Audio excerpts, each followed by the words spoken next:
আসসালামু আলাইকুম রহমতুল্লাহি ওবরকাতুহু।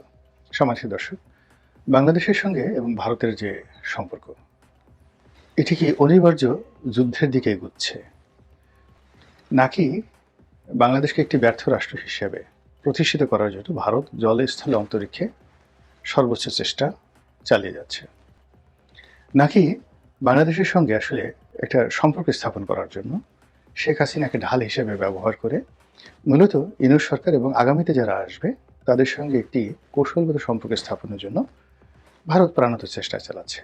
এই বিষয়গুলো নিয়ে মূলত আজকে আলোচনা করব। এখন ভারতীয় পত্রপত্রিকা এবং সোশ্যাল মিডিয়াতে গত কয়েকদিন ভীষণ রকম তারা বাংলাদেশ বিরোধী অপপ্রচার চালিয়েছে, এবং সেই অপপ্রচারের প্রেক্ষাপটে কলকাতাতে এবং আমাদের যে সেভেন সিস্টারগুলো রয়েছে, সেই সেভেন সিস্টারের ভারতীয় যারা জনগোষ্ঠী রয়েছে তাদের মধ্যে প্রবল বাংলাদেশ বিরোধী মনোভাব ইতিমধ্যে কিন্তু জাগ্রত হয়েছে। আমাদের দেশে ভারত বিরোধী মনোভাব সবসময়তেই ছিল, কিন্তু ভারতে কিন্তু বাংলাদেশ সম্পর্কে ওরকম নেতিবাচক চিন্তা ছিল না। যারা ভারতের ক্ষমতাধর যারা লোকজন রয়েছেন তারা উন্নাসিক অহংকার করতেন যে ভারত বাংলাদেশকে স্বাধীনতা দিয়েছে, আমরা স্বাধীনতা না দিলে ভারত স্বাধীনতা না দিলে বাংলাদেশ পেত না, এই ধরনের কথাবার্তা এলিট যারা রয়েছেন তারা বলতেন। কিন্তু আমজনতা যারা রয়েছেন তারা বাংলাদেশকে বন্ধুরাষ্ট্রই মনে করতেন। আর কলকাতা, আগরতলা থেকে শুরু করে শিলিগুড়ি, বাংলাদেশের যে সীমান্ত সংলগ্ন যে সকল রাষ্ট্র রয়েছে সেখানকার বেশিরভাগ হিন্দু, মুসলমান, বৌদ্ধ, খ্রিস্টান, উপজাতি প্রায় সবাই বাংলাদেশের ব্যাপারে একেবারে রীতিমতো বন্ধু ভাবাপন্ন। আমি নিজে গিয়ে সেটা দেখে এসেছি। কিন্তু এই গত কয়েকদিনের অপপ্রচারের ফলে এখন কি হচ্ছে, বাংলাদেশের নাম ভারতের যারা জনগণ তারা শুনতে পারে না। এবং যেগুলো আমরা দেখলাম যে সকল বাংলাদেশি পর্যটক ভারতে ছিলেন, কলকাতাতে ছিলেন, আগরতলাতে ছিলেন, করিমগঞ্জে ছিলেন, তারা বাংলাদেশে এসেছেন এবং নিজেদের অভিজ্ঞতা বর্ণনা করতে গিয়ে তারা যেটি বলেছেন সেটি হলো যে তাদের সঙ্গে খুবই খারাপ ব্যবহার করা হয়েছে। থানা করেছে, পুলিশ করেছে, বিজিবি করেছে, তাদেরকে কোনো হোটেলে থাকতে দেওয়া হয়নি। এমনকি ওখানকার যারা অটো রিক্সা চালক তারাও মানে মারধর করার মতো একটা অবস্থা বাংলাদেশিদেরকে দেখলে। তো এটা ভারতে আসলে কখনো ছিল না। এগুলো ভারতের দিক। আর আমাদের দিকে যেটা হলো সেটা হলো যে আমরা সবসময় ভারত বিরোধী ছিলাম, প্রচণ্ড ভারত বিরোধী ছিলাম। কিন্তু আমাদের সেই ঘৃণাটা, ভারত বিরোধী যে ঘৃণাটা, সেটা এখন রীতিমতো জিহাদে পরিণত হয়েছে। এবং আমাদের দেশের জনগণ এই মুহূর্তে পারলে সে যার হাতে যা কিছু আছে, কোদাল, খুন্তা, কুড়াল, এগুলো নিয়ে দরকার হলে নিজের জীবন দিয়ে দেবে ভারতের সাথে যুদ্ধ করার জন্য। এখানে একটা বিষয় বলে রাখা ভালো যে আওয়ামী লীগ, শেখ হাসিনা এটা কিন্তু আলাদা, কিন্তু ভারতের যে বিরোধিতা এটা একটা সম্পূর্ণ আলাদা একটা পার্ট।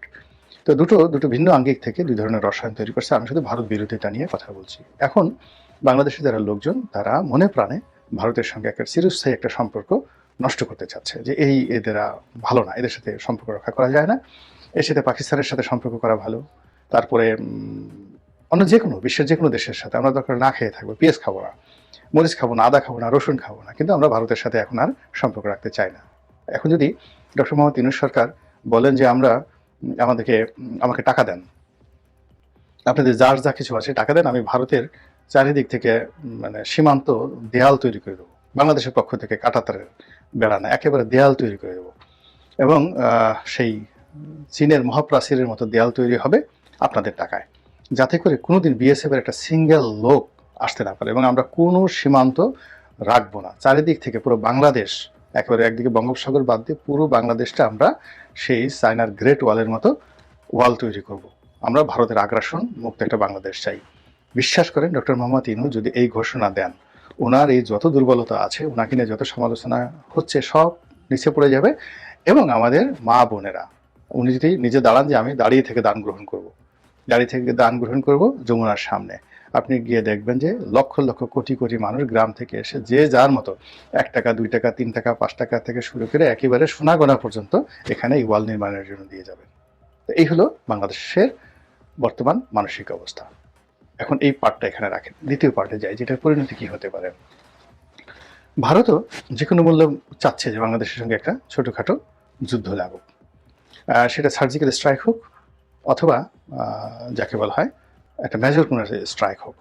এর কারণে ওদের হাত পা খুব নিষ্ফিস করছে, এবং ওদের মধ্যে যে অ্যাঙ্গার ছড়িয়ে পড়েছে, তারপরে শেষে ওদের সেনাবাহিনীর মধ্যে যে অ্যাঙ্গার ছড়িয়ে পড়েছে, বিজিবির মধ্যে, বিএসএফ এর মধ্যে যে অ্যাঙ্গার ছড়িয়ে পড়েছে, এটা অনেকটা দস্যু বীরাপ্পনের কাহিনী, যেটা এখন ইদানিং একটা সিনেমা হয়েছে পুষ্পা, তো দস্যু বীরাপ্পন তামিলনাড়ু এবং কর্ণাটক এই দুই জেলা মানে দুই প্রদেশ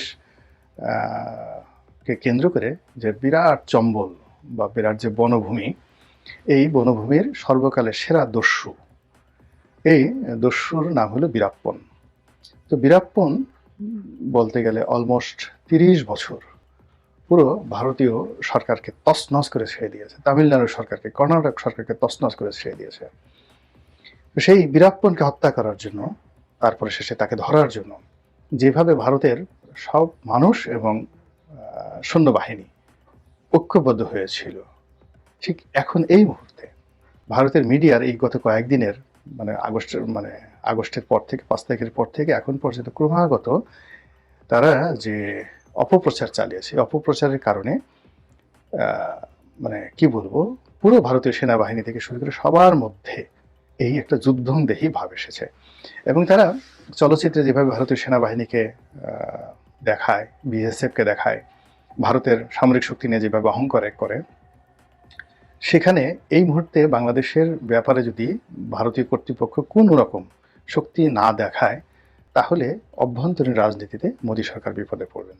এরকম একটা পরিস্থিতি মিডিয়া তৈরি করে ফেলেছে, যেটি এখন মোদী সরকার বুঝতে পেরেছে, প্রথম দিকে বুঝতে পারেনি। এবং বুঝতে পারার